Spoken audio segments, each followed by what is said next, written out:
Merhaba sevgili öğrencilerim, sevgili kızım, yavrum, oğlum, kızım, canım. Fen bilgisi dersine devam edeceğiz. 4. sınıf ve 5. ders. Arkadaşlar, kızım, oğlum, bak yukarıda konumuz nedir? Çevre sisteminin değişimleri. Çevre sisteminin değişimleri ne demektir? Biz eski derslerde aldık kızım, yavrum. Kızım, oğlum, çevre sistemi ne demektir? Canlılar yaşadığı yere çevre sistemi denir. Canlı toplumu aldık, canlı topluluğu da aldık. Hepsini bunları aldık. Şimdi bugün konumuz çevre sistemi değişimleri. Çevre sistemi değişimi. Çevre değişir, evet değişir. İnsan değişir, evet değişir. Eskiden sen çocuk olarken anne babanız sizin resminizi almış. Ne kadar değişmişsiniz şimdiye kadar? Saçınız aynı rengi kalmış? Yok. Belki de vücudunuz hepsi değişirmiş. Evet, çevre de bizim gibi aynı değişir. Aynı bitkiler, çiçekler hepsi eskiden nasıl küçük fidandı, sonra biraz büyük bitki olur, sonradan kocaman ağaçlar olur. Eskiden böylemiş, yok eskiden böyle değilmiş. O zaman canlılar da değişiyor, çevreler de değişiyor. Bu çevrelerin değişimlerinde iki çeşitimiz var. Bir yavaş değişimler, bir de hızlı değişimler. Yavaş değişimler yıllarca sürer. İşte ben çocukken şimdiye kadar bakana kadar şekli değişimiz. Siz aynı böyle değerleri aynı böyle olur yavrum. İşte kızım, oğlum, işte bu değişimler ne olur? Yavaş değişim olur. Bir yılda yok, 20 yıl, 30 veya işte yaşlıya dönersen dersiniz. İşte yavaş değişimler yıllarca sürer. O da ne demek? Hava durumu. Yağmur çok olur. Bu sene, gelecek sene yağmur kalmaz, azalır. Diğer seneden mesela o nehir oradan geçiyor. Bir sene yağmur yağmadı, 2 sene yağmur yağmadı. Hava sıcak oldu. Ne olur? Nehir su azalır, kurur. O göl kurar. Anlaşıldı mı yavrum? İşte böyledir. Yavaş değişimleri hava durumuna bağlı olur. Bir de bize var aşındırma. Aşındırma ne demektir? Aşındırma söyledik. İşte ne olur? Aynı hava durumuna bağlıdır. Yağmur olurken bu parça olur, kırılır bir şeyler. Kırıldığı zaman işte bu topraklar veya bu çamurlar başka bir yere gidecektir. Bir de var canlı toplulukların değişimleri. Arkadaşlar değişir. O da nedir demektir? Mesela bir çeşit hayvanın nesli az oldu veya bunu inşallah gelecek sene 5. sınıfta alarsınız.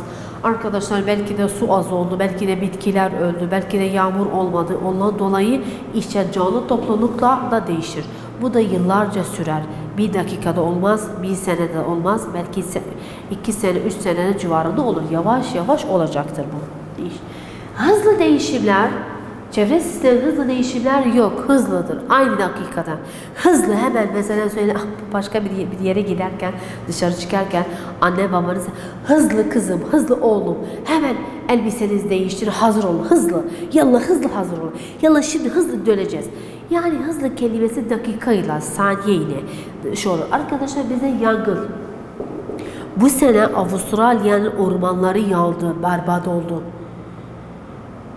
Binlerce hayvanlar öldü, yandı, yuvaları kalmadı.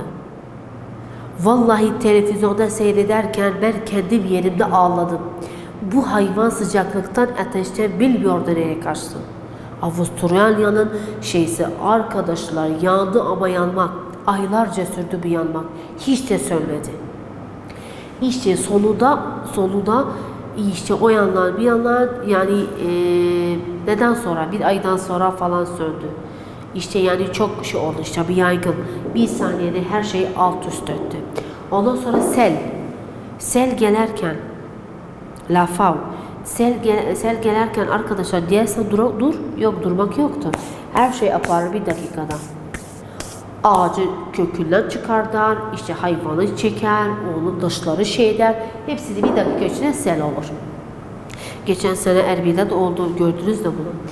Bir de kasırga yani nedir? Şiddetli rüzgar, asifa.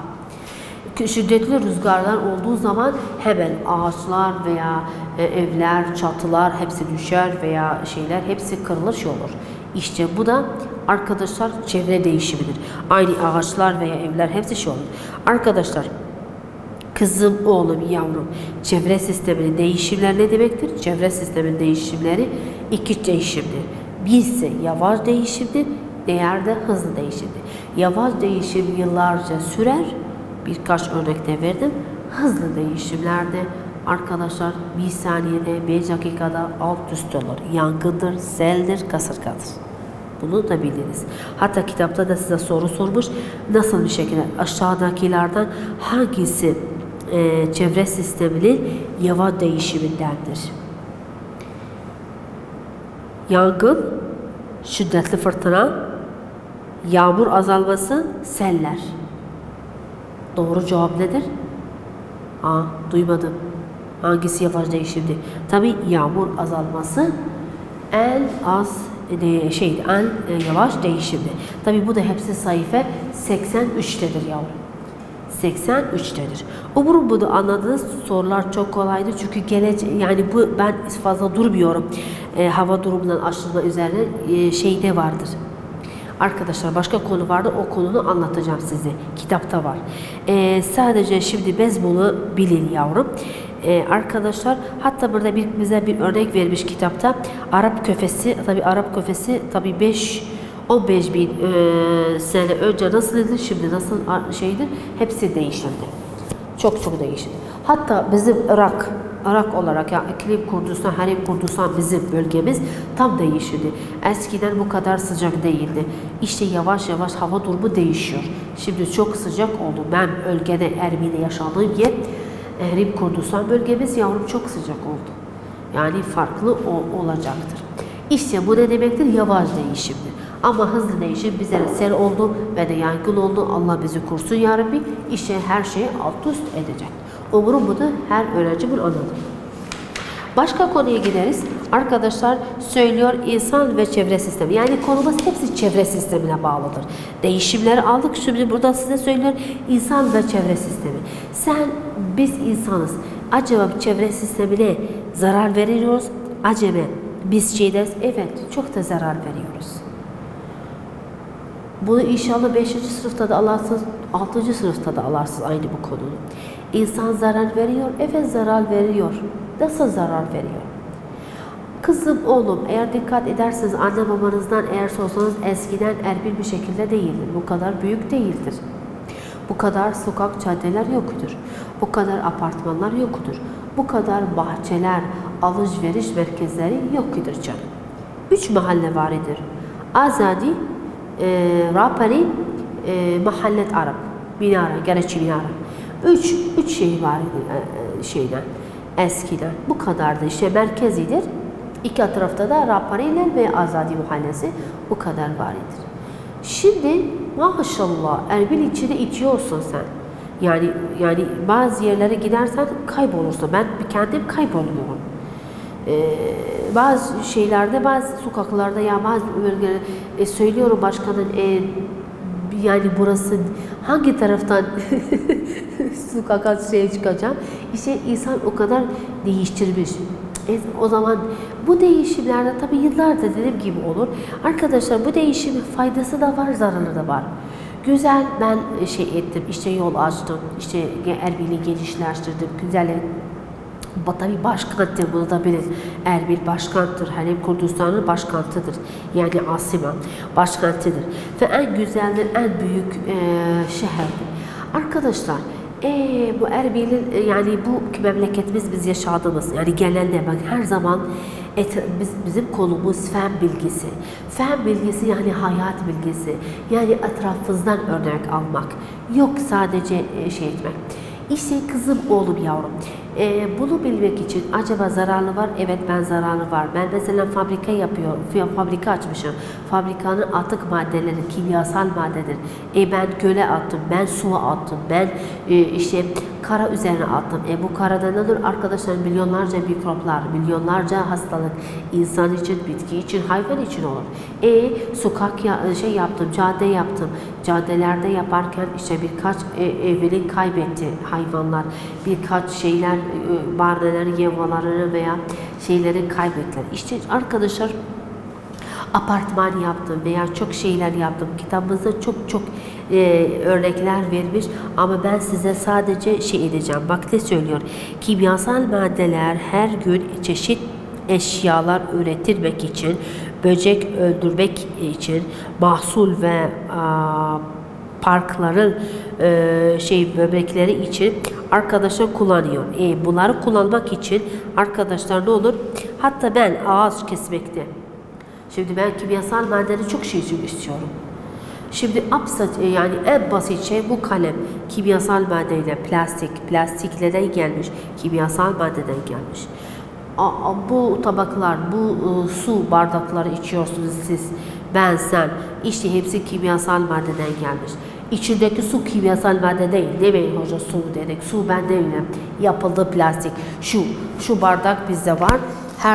Biz her vakit içiyoruz bunlar. Şu kağıt kimyasal maddeden gelmiş. Şu içindeki bir plastik su içiyorsunuz. Aynı kimyasal madde. Şu kalem aynı kimyasal madde. Sen her zaman kitap istiyorsun, kağıt istiyorsun. Kağıt neden geliyor? Ağaç kesiyorsun. Mübülyat istiyorsunuz. Ağaç kesiyorsunuz. İşte bunlar hepsi ev yapmakta, etmekte arkadaşlar hepsi olur. Hatta bazı fabrikada bazı maddeleri kullanırsa işte attıkları o maddeler o da zararlıdır. Mesela eğer ırmaka yaparsan ya denize atarken arkadaşlar hepsi hayvanları, bitkileri de öldürecek. Geçen sene ben haberlerde izledim. Avrupa devletlerine bağlıdır. Bir büyük fabrika, kocaman fabrika artık maddeleri ne yaparmış? Gizli şey olarak borularla su atırmış. Yani günlerden bir gün çıktı, tüm balıklar su üzerinde durdu, öldü, zehirlendi. İşte bu da sebebi vardır, bu da etkisileri vardır. Bu da işte bir yandan zarar veriliyoruz, bir yandan da olur ne yapacak arkadaşlar? Onu onurması. Onarma nedir? Onarma kelimesi. Onarma yani o çevre zarar gördüğü zaman düzeltmek. Ona ne deriz? Onarma. Arkadaşlar işte ben çok örnek size verdim. Kitapta da var idi. İşte arkadaşlar ben mesela yağmur ormanlardaki mesela eşyaları kestiğim zaman bu ağaçlar işte oksijen geliyor. İşte bitki zarar veriyor. Yani oksijen. Hatta şimdi bak yani ben çok güveniyorum. Bu kanunu koydular sonunda bizde. Söyledi her evin önünde ağaç çıkıyor. Çok güzel bir şey. Hem güzellik hem temizlik. Havanı da temizler. Oksijen bize verir. İşte sen bu ağacı kestiğiniz zaman işte hayvanın yuvası gitti, senden fotosentez gitti, işte güzellik gitti. Bu da her ağaç keserken bir ağaç yerine dikmek lazım. Anlaşıldı mı yavrum? İşte bu hayatta çevre sistemini onarmak ne demek? Onarmak kelimesini şimdi siz için yazacağım.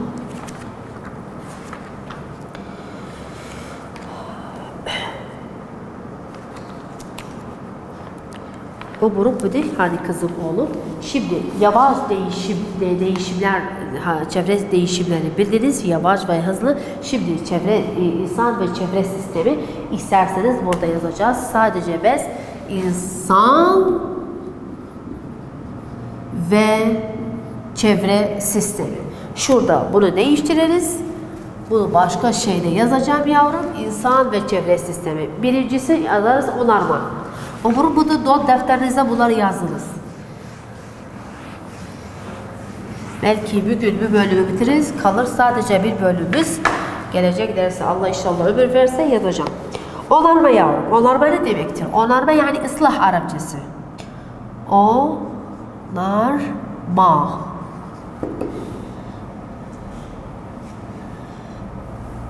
Çevre. Sistem.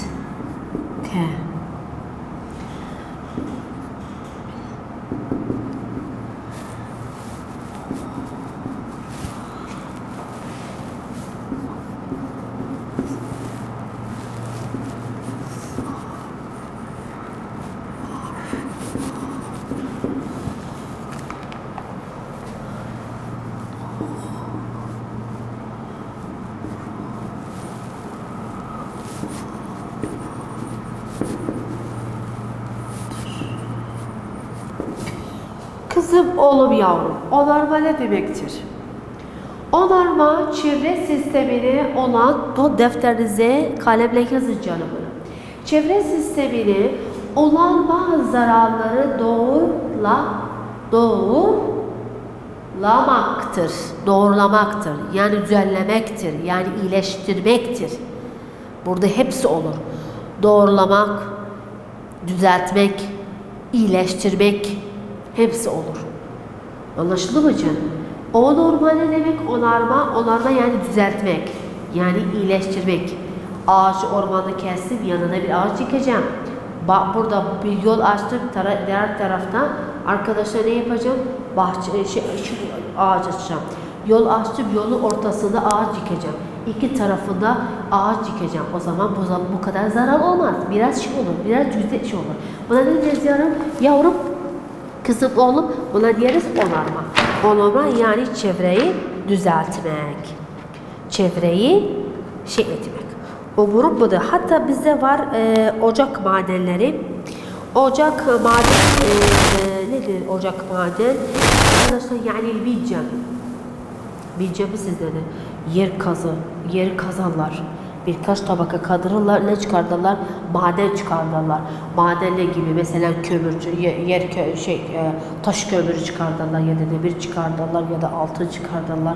İşte derler. Bunu onarmak, bunu düzeltmek için yıllarca sürer. Tabii çünkü yer kabuğunu kaldırırsın, mantoya sen gidersin. Anan bunu dersiniz inşallah. Ben bunu istemiyorum çok şeyim. Arkadaşlar açık bir maden ocağını onarmak için yıllarca insanlar ihtiyaç duyduğu kömür veya bakıra göre çıkartmak için arkadaşlar bu ne yapacak? Yıllarca olur bunu toprakları yerine döndürmek veya toprağın üstünü kapatmak yıllarca sürer hatta çözün. Yani bunu onarmaktan yani iyiydi. Ama yıllarca sürer bunu çıkartmak, bunu toprakları yerine koymak. İşte bu da çevre sistemini onarmak budur. Umarım bunu anladınız. Sonradan gelir çevreyi korumak. Aynı çevre sistemini korumak. Nasıl kurarsan? Ben onardım, düzelttim. Ama sen bunu korursun, onu kurmak lazım. Korumak ne demek? Yani muhafaza etmek. Ben bu kalemi sana verdim. Sen ne yaparsın? Siz ne yaparsınız kızım, oğlum? Sen bu kalemi muhafaza edersiniz. Hocam bana verdi, bu kalemi kaldıracağım. Belki de büyük olduğum zaman oğluma ya da kızıma ya da kız kardeşime vereceğim. Anlıyorsa ne söylüyorum? Bunu etmek için. Bu nedir? Bu çevre korumasıdır. Yani çevre sistemine önem verip ve iyileştirmesine demektir. Çevre koruması ne demektir? Bunu anlamı. Bunu da yazacağım. Bunu pardon. Not defterinize yazarsınız. Çevre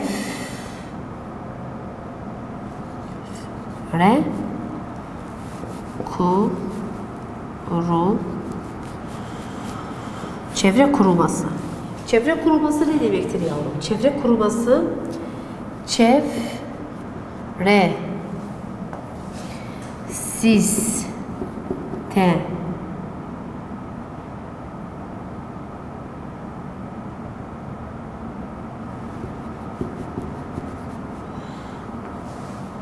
önem. Dediğim gibi kalemi sana verdim. Bu kalemi önem verirsiniz. Önem verip iyice kaldıracağım.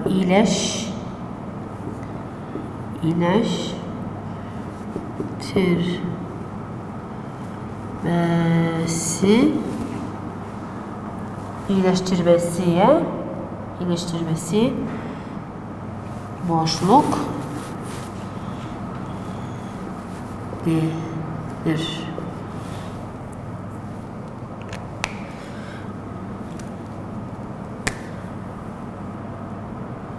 Çevre koruması.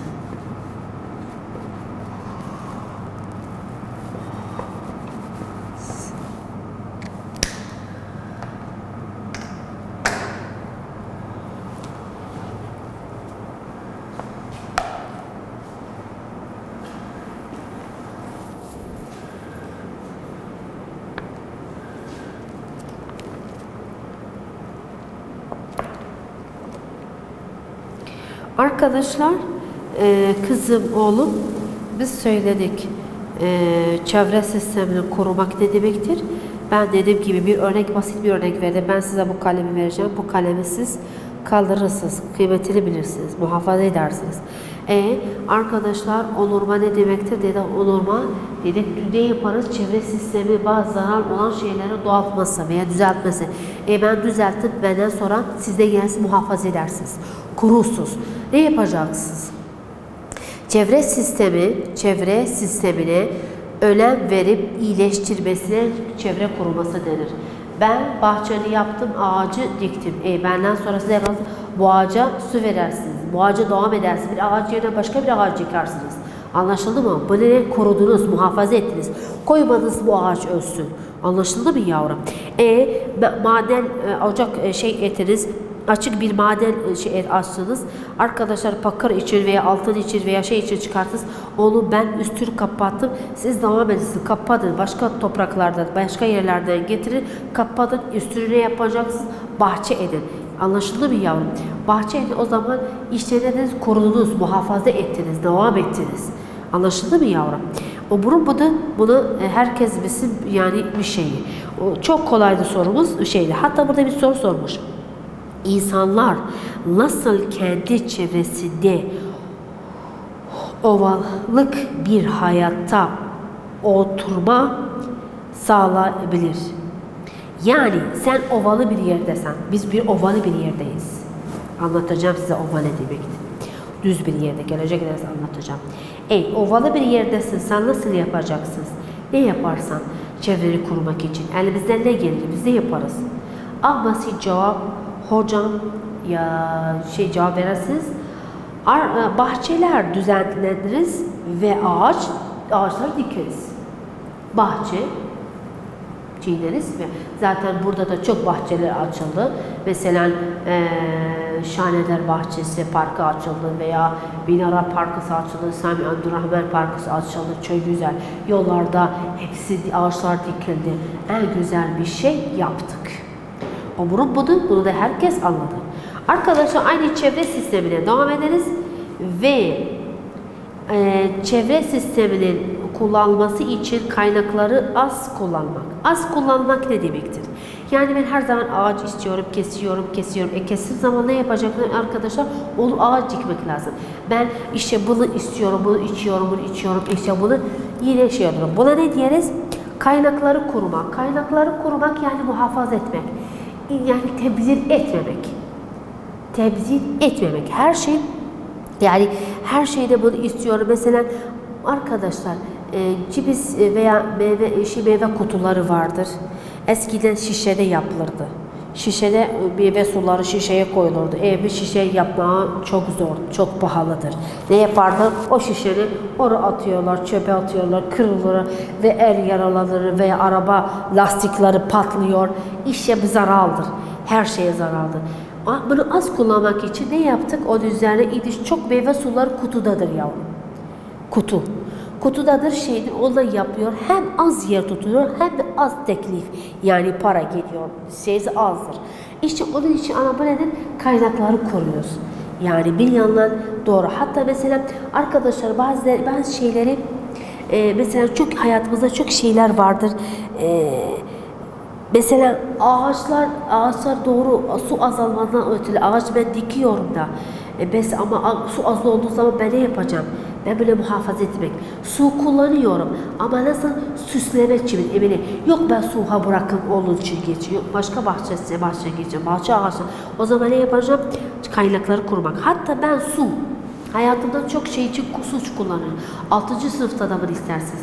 Çok iş yani banyo yapacağım veya bulaşık yakacağım, diş fırçalarım veya çamaşır yakarım. Hepsi kitapta da var. Burada sayfa 90'dadır. Demeyin hocam nereden getirdi. Kızım, oğlum ne yapacağım? Benim işim bitti. Su kapatacağım. Caddeyi sulamak daha iyisi yok. Arabanı yakadım Vallahi ben geçen senelerde bir örnek kendi gözümle gördüm. Kimse söylemedi. Suudiye'ye gittim. Suudiye'ye ziyaret ettim. Orada bir adam gördüm. Bir kova bir sizler yani pakrat yani satın. Bir kovayla 3 arabanı yakadı. Vallahi şaşırdım. Kendi gözümle görmeseydim inan şaşırdım. Bir kovayla da getirdi. Arkadaşlar 3 arabanı yakadı. Çok demeyin de kirli yakadı. Keşke resmi çekseydim, vallahi korktum da. Dedim adam hemen etmesin. Arkadaşlar ondan dolayı işte bir kovanı ne yapacaktır? Bir kovayla 3 araba yıkadı. Arabalardan tertemiz yakandır. İşte kazdım, bu nedir? Su korumasında ben örnek olarak size anlatıyorum. İşte bu kaynakları korumak demektir. Kaynakları korumak nedir? Yani eşyalara dikkat etmek lazım. Bizde var tekrar çevre sistemi işlemesi. Tekrar çevre sistemi nedir? 5 dakikada istiyorum, bunu anlatacağım size. Arkadaşlar çok eşyalar alırız. Şu işaret vardır.